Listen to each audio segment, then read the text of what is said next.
Now, US President Joe Biden is all set to arrive in Belfast later today. Biden's visit will mark the 25th anniversary of the 1998 Good Friday Agreement. But the visit comes at a very sensitive time. Earlier, a group of masked protesters attacked a police vehicle with petrol bombs as they opposed the Good Friday Peace Accord.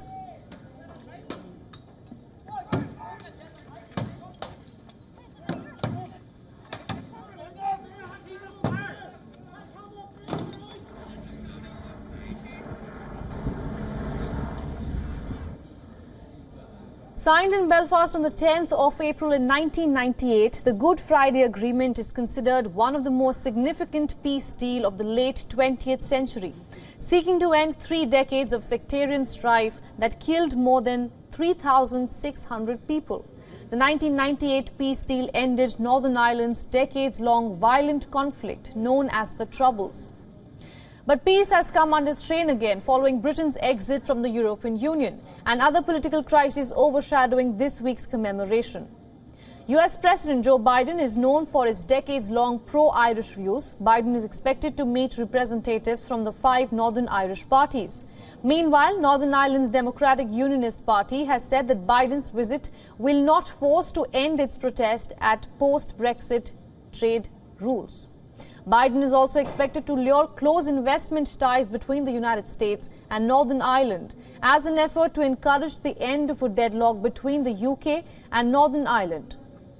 Meanwhile, away from politics, a small village hopes for better tourism opportunities. The people of Whitestown are proud to see an Irish origin US president. They are proud of the fact that Biden's forefathers originated from this very village, which they had to leave after the Great Irish Famine in the late 1940s.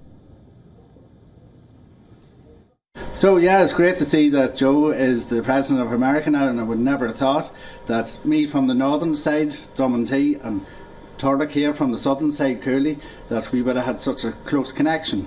We're very proud that Joe come from Cooley. His ancestral home is now the President of America. It's an unbelievable feeling and the community is so proud of him. Now, for more on this, we have been joined by Pat Breen, former Ireland Minister for Trade, Business, Employment and EU Digital Affairs from the County Clare, west of Ireland. Welcome to the broadcast. Now, getting to the point, why has the Good Friday deal again become a bone of contention? What are the issues that remain unsolved? Well, obviously, the Good Friday Agreement, an anniversary of something so big like this, is very important. And, you know, we are celebrating the 25th anniversary of the Good Friday Agreement, which brought a lot of peace and prosperity. And as you said there earlier in your introduction, over 30 years, 3,600 people died in the Troubles in Northern Ireland. And this was a very strategic agreement, a very dedicated agreement to work out.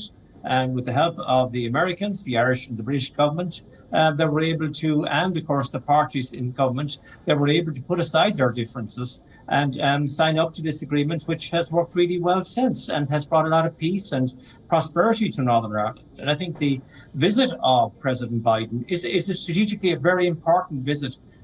First of all, I suppose it's special for President Biden because of his Irish ancestry, and both from in County Louth and in County Mayo on the west coast of Ireland.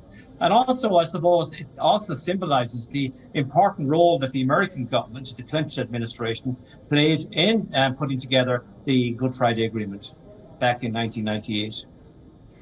Right now, looking at the current differences between the DUP and the UK Conservative Party, how do you see this panning out? Do you see a solution coming in the next few days?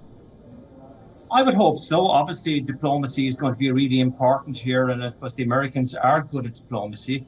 We saw, back in 1998, the special envoy at the time, George Mitchell, how he was able to talk to both sides and put the agreement together with the help of the Irish and the British government. President Biden is bringing with him a large team of people from the White House, journalists. He'll be accompanied by Anthony Blinken, the Secretary of State, and of course the new special envoy, Joseph Kennedy, who's going to play a very important role for Northern Ireland, particularly in relation to trade. And I would hope, that the DUP would after their talks with the President and continued dialogue, that they would accept the Windsor Agreement, because it's a very important agreement in driving Northern Ireland forward, particularly for trade and for business. I mean, they have the best of both worlds here. They're part of the UK and they're also part of the EU single market. And that's really important for the businesses in Northern Ireland. And I think the people want to continue the good work done by the Good Friday Agreement. They see the opportunities in the Windsor Agreement. And I believe that, when the President visits the Ulster University campus tomorrow, he will be meeting the 5 leaders. And I would hope that, with continued dialogue, that we will see a power-sharing executive set up in the near future. All right, Mr. Pat Breen, thank you for all your insights.